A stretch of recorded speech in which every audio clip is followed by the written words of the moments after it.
Now that we know who all the key players are, I'm going to go through the first 3 scenes fairly slowly, because in them we meet most of the main players and we begin to understand what's going on. The setting for this scene is Elsinore. It's the castle in which the king and queen of Denmark live, and Hamlet. A soldier named Francisco stands guard. Who's there? Okay, the first thing, this play starts with a question. The question of who? There's obviously some confusion here. Sorry, let's start again. Who's there? Nay, answer me. Stand and unfold yourself. That's weird. They got that wrong. Shakespeare and his audience, they know all about guards and castles. We know that that's not how guards and castles go. We've all seen Monty Python and the Holy Grail. Who goes there? It is I, Arthur, son of Uther Pendragon from the castle of Camelot. The guard is supposed to speak first and then the other guy. Everyone knows that. Shakespeare has the one approaching saying who's there. Things are a little off. Who's there? Nay, answer me. Stand and unfold yourself. Long live the king. Bernardo? He. You come most carefully upon your hour. 'Tis now struck 12. Get thee to bed, Francisco. For this relief much thanks. 'Tis bitter cold, and I am sick at heart. The tone is established in the first lines of the play. Things are very unsettled. We have the reverse hark who goes there thing. And then Francisco says that even though he hasn't seen anything, 'tis bitter cold and I am sick at heart. There's something going on here more than the cold, and it's not good. It's getting into his heart. Then Marcellus shows up with Horatio. Why is Horatio on the battlements with the guards? He doesn't belong there. Marcellus asks, has this thing appeared again tonight? Bernardo says no, it didn't. And then Marcellus explains why Horatio is there. Therefore, I have entreated him along with us to watch the minutes of this night, that if again this apparition come, he may approve our eyes and speak to it. Horatio is of the university. He's a man of reason. He does not believe in ghosts. So then Bernardo does a recap of what they have experienced the last few nights. Sit down a while and let us once again assail your ears that are so fortified against our story that we 2 nights have seen. Last night of all, when yon same star that's westward from the pole had made his course to illumine that part of heaven, where now it burns, Marcellus and myself, the bell then beating 1, the ghost suddenly appears. And did you notice that Shakespeare basically uses a jump scare there? There we were, here, at exactly this time, and then, boo! They say to Horatio, thou art a scholar, speak to it, Horatio. Why do they think Horatio can speak to the thing where they can't?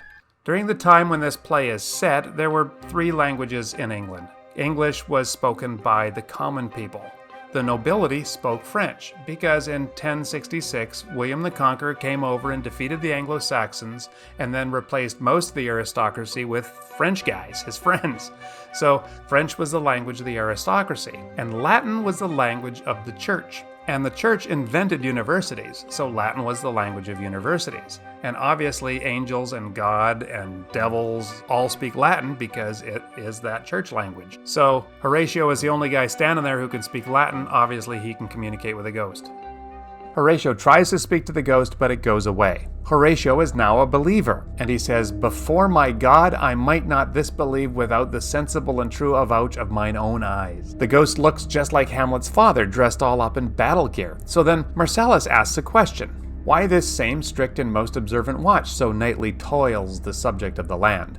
And why such daily cast of brazen cannon, and foreign mart for implements of war? Why such impressive shipwrights, whose sore task does not divide the Sunday from the week? What might be toward that this sweaty haste doth make the night joint laborer with the day? Who is't can inform me? What we would say is, why are we doing war stuff 24/7? Now that might be more efficient, but it's not nearly as cool, is it? Go back and read that passage again. Horatio then provides some really important exposition. That can I, at least the whisper goes so. Our last king, whose image even but now appeared to us, was, as you know, by Fortinbras of Norway, thereto pricked on by a most emulate pride, dared to the combat, in which our valiant Hamlet, for so this side of our known world esteemed him, did slay this Fortinbras, who, by a sealed compact, well ratified by law and heraldry, did forfeit with his life all those lands which he stood seized of to the conqueror. Let me unpack this explanation for you, because this political situation provides the important backdrop for the entire play. He explains that the former king of Norway, called Fortinbras, fought the former king of Denmark, called Hamlet. These are the fathers of young Fortinbras and young Hamlet. The deal was that whoever won this combat would legally take possession of some contested territory. Old Hamlet killed old Fortinbras and took the lands. Now Sir young Fortinbras, of unimproved metal, hot and full, hath in the skirts of Norway here and there sharked up a list of lawless resolutes, for food and diet, to some enterprise that hath some stomach in't, which does no other as it doth well appear unto our state, but to recover of us by strong hand and terms compulsatory those foresaid lands so by his father lost. And this, I take it, is the main motive of our preparations, the source of this our watch, and the chief head of this post-haste and rummage in the land. Now young Fortinbras has gotten an army together to take back the lands that his father lost in that combat. Denmark is preparing for war to deal with this military threat. While they are talking, the ghost appears again, and Horatio asks the ghost to speak to him. In his entreaties, he reveals the 3 reasons that people believe that ghosts appeared to the living.